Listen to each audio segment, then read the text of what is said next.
So let's try to solve this advanced question of year 2025 electrostatics. Fine, question पढ़ते हैं पहले. Question क्या कह रहा है? क्वेश्चन पढ़ना जरूरी है, right?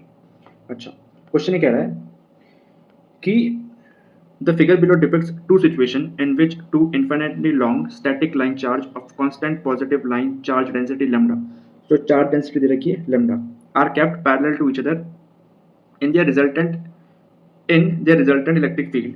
Point charges q and minus q are kept in equilibrium with each other between them. The point charge are confined to move in x direction only. So point direction या तो आगे जा सकता है या फिर पीछे जा सकते हैं, है ना? वो कन्फाइंड है, सिर्फ वो x या मतलब पॉजिटिव x या नेगेटिव x की तरफ जा सकता है. अच्छा, if they are given a small displacement about their equilibrium position then correct statement is और आर. अच्छा, तो हम पहले देखते हैं फर्स्ट वाला केस जो है ना वो देखते हैं. अच्छा, मान के चलो कि पहले तो हमें ये पता होना चाहिए कि electric field due to line charge क्या होती है? Due to line charge, electric field due to line charge, तो वो होती है हमारी E इज इक्वल्स टू, इसका फॉर्मूला कैसे निकालते हैं? इसका फॉर्मूला निकालते हैं यूजिंग गॉसेस लॉ. हम कंसीडर करते हैं कि एक लाइन चार्ज है, फिर उसका गॉसियन सरफेस बनाते हैं 2πr, फिर हम लिखते हैं E डॉट डी ए, ऐसे लिखते हैं E integral d A is equals to q total upon epsilon naught. और डी ए क्या होता है? जो लाइन चार्ज होती है उसके लिए डी ए होता है क्या?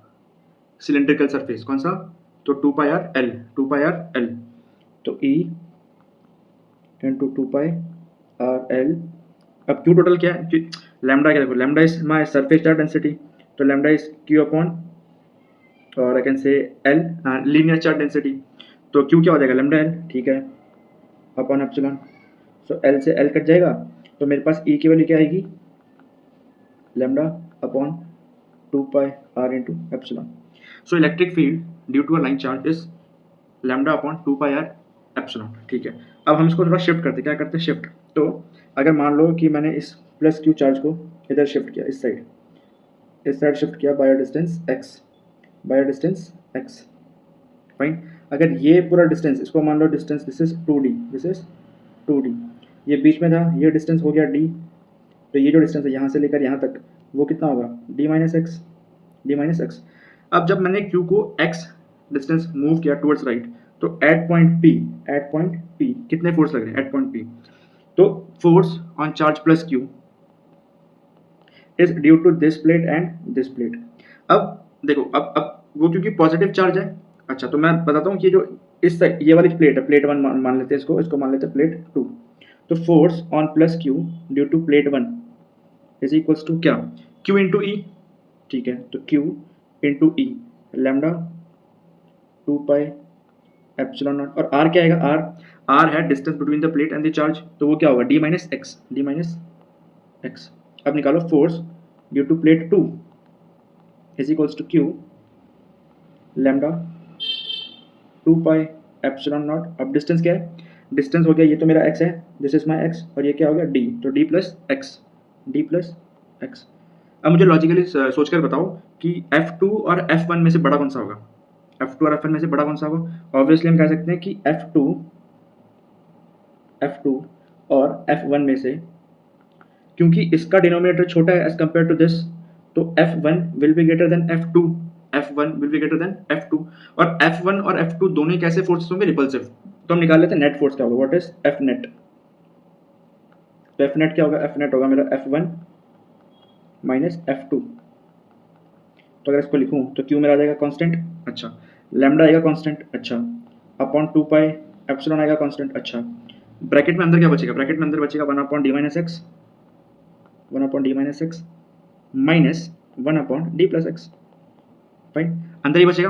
तो नेट फोर्स ये लग रहा है Q lambda 2π epsilon naught bracket में 1 upon d minus x minus 1 upon d plus x. अच्छा, ठीक है, अब बढ़ते हैं आगे. इसको करते हैं सॉल्व.